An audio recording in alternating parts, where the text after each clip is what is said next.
open, and then get them to where they want to be. They'll say, hey, we want you for 30 hours of training. And after that, week by week, we'll check in and see if you need anything new or if you want me to come back in to kind of like just make sure everything's okay. And I kind of work it like a tattoo artist would. If you go get a tattoo and it's wonderful and you need a touch up, I kind of do a little bit of a free touch up. So it's not just, hey, I got my money, I'm out. It's, hey, you had a couple issues. A and B didn't sell very well. We need to relook these things. And I go in and we do that for, one time and make sure that they're getting what they want. Okay. And are you able to tell us the name of the restaurant you've been working with? I will let that be known once they're open. I do have non-disclosure agreements with some. I can tell you that I do some food work with Rye downtown in Feld. I work with Perez and Ryan Perlberg, the guys that have that bar. I've done some work with them. I do some work with Soda Soper on some menu items in Mount Vernon. Ricardo and I have been really great friends for a long time. He's blessed me a lot of times when I was, needing some money and helped me actually kind of figure out that consulting might be kind of a good route for me because I'm really creative and I don't like to stay somewhere for very long. And it's not anyone's fault. I want to be out and about. I want to be a mover and shaker. And, I think that this will be really good for me to try to drum more of this up. So yeah, there's a new thing coming to Baltimore City, and actually have my first official day with them tomorrow. And they're probably like 4 weeks away. And once they let me tell the world, I'll tell the world. But it's really cool. I'm actually excited to eat there myself, not just because I'm working on the project. I just really truthfully think the idea is an awesome one. And then I have a couple conversations that I'm on the horn with right now about, just like those things I was talking about, like, hey, we have a chef, but we need a little bit of this, or hey, we want a little bit more control of our business, or hey, we want a little help finding chef. I do that too, because I know a lot of them, and I think I can help with the initial meeting and just trying to get the people the right fit for their projects. That's great. That sounds like a very well-rounded and multi-dimensional project for you to do. Yeah. And it keeps me awake. It keeps me learning, moving around, and a lot of restaurants go in and out of business, and you'd like to see more stay in business. And I just don't think a lot of them go into it knowing everything they need to know. They go in excited, and there's nothing wrong with excited. But you can't forget that it's a business and it costs money. It costs money to open. It costs money to stay open.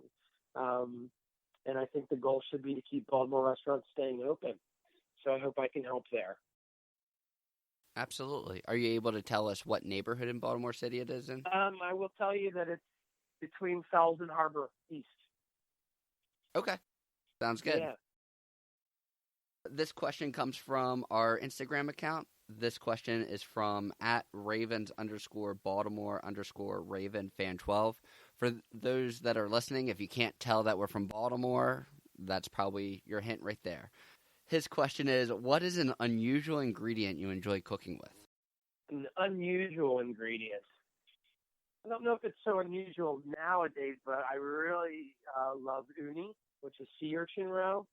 I don't get to use it a lot because it's a different palate for people out there. It's a little different. It can come off a little sea-y, a little salty, a little saline-y, if that's a word. I don't really, when I first came about, I used to be that chef that tried to be an oddball guy. I would try to look for the most craziest things to put together. And, throughout the years, I just find myself enjoying some of the simpler things. It goes back to like chocolate peanut butter and jelly. These two things that go really well together. But sea urchin's a great one. And I don't think it's very uncommon, but I'm a calamari fanatic. Anything calamari, I'm a fanatic about. And, when you get in discussions with some old school guys, they just say, hey, that's bait that you're cooking with. And it's amazing how much bait can make on the table these days. So that's kind of funny. Chicken liver, I guess, that could be considered a certain taste, and foie gras a certain taste. But again, I just go after the things that I like to eat. And I think sea urchin would be probably one of the ones that could be for the people that are going to explore a little bit more. Okay. Speaking of your calamari, if I remember correctly, I remember having your calamari at Biriteca. You did did you saute it? Yeah. Because So, it was so good, and I'm so used to it being fried, but the sautéed calamari was so good. yeah. The key is fresh calamari, and then what we do is we do a really low flavored oil poach, which allows it to get real buttery and it won't get tough.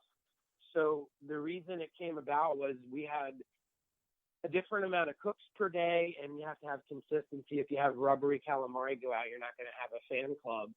And I noticed that depending on when we were getting it or who was on the cooking stations or how it was being prepared, that we'd have some hit or miss. And I was like, I wonder if we could figure out a way to get it so tender that all we have to do is pick it up and it'll stay that way. So we tried it, and they do it today. I mean, they haven't touched that recipe since the day it was created there, and I love it. It is so good. If anyone gets the chance, I extremely recommend that calamari. Yeah, Biriteca's calamari is awesome. Yeah, and great job with that dish, Thank too. you very much. We covered the pop-up events, private cooking, consulting services. Are there any projects that I'm missing at this time? I have a couple things in the fire. They're just a little too early to go over, but I will say that I used to think brick and mortar was the future for me, but I just think getting into some projects and maybe seeing how I can be an effort to open these projects and maybe head as the chef, but find a partner to maybe eventually be the chef de cuisine there might be a good route in the future. Depends on what it is, but I'm kind of just at that stage where, again, if you close yourself off, like if you're a musician and you're only going to play punk rock, then you're kind of stuck in that genre. And as a chef, you get older and that one revenue center gets a little hard on you. It's like, you're only making this, and if you're not making your bonuses, if you're not, able to work when you're not at your other job, you want to do more, not just for money's sake, but, I have two kids. I'd like to do some things for my family, but I'd like to just stay really creative, and I don't want to be working on one thing. Maybe for a couple months if it's a brick and mortar launch and it goes really well, but I don't want to get stuck to where it's like, hey, man, we need you for 3 years. I'm like, I want to do more things. I want to be working on a lot of projects. That's exciting, and I think we're excited to see that those type of projects come to fruition for you. Yeah, I'm excited. Are you ready for the final 4 questions? Yeah, that'd be great. What food city do you really want to go to that you haven't been to yet? I've never been to Portland, Oregon, and a lot of chefs that are out that way are doing some amazing things.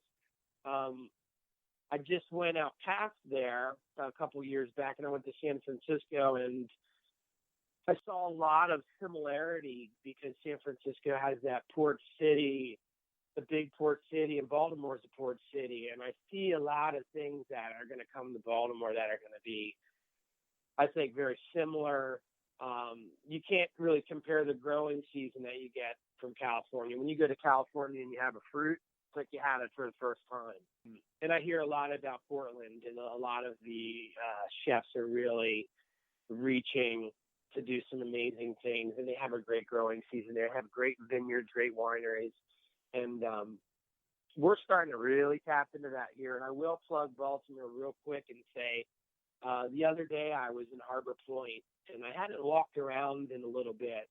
And I encourage anybody that's cooking or anyone that's working in the city, and chefs and foodies, culinarians, even just people, go walk around Harbor Point where they're building the new Whole Foods. Look around at what Atlas Group is doing for the city. Look around what City Wolf has going on, what she's always had going on, and then these other places that are coming out, Ikiban and Vita Taco, and things that Chad Goff is doing. And Sergio and Jerry Pellegrino, and just people I know, Zach Mills and his new restaurant. I could go on and on and on. Don't run away from this city. Embrace it because it's going to be so big.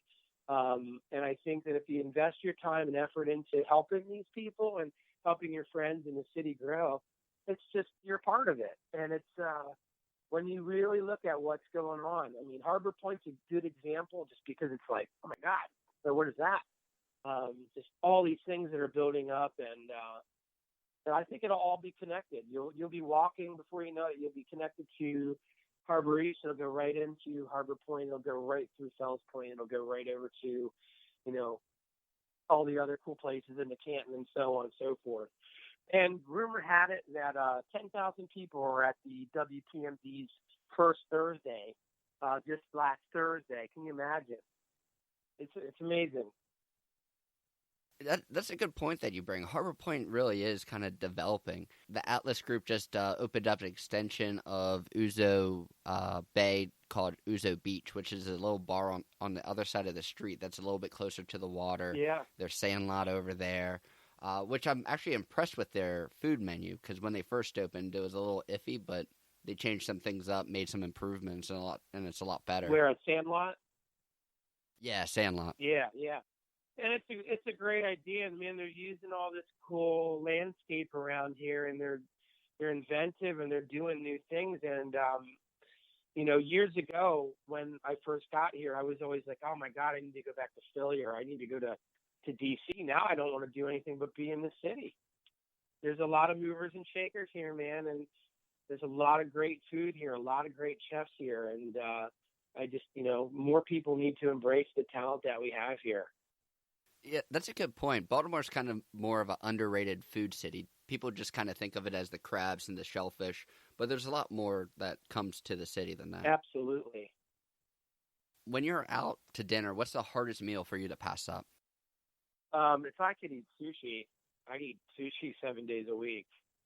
I just love the cleanliness of the clean on the palate and the bold flavors and just a clean raw fish. I could eat that every day.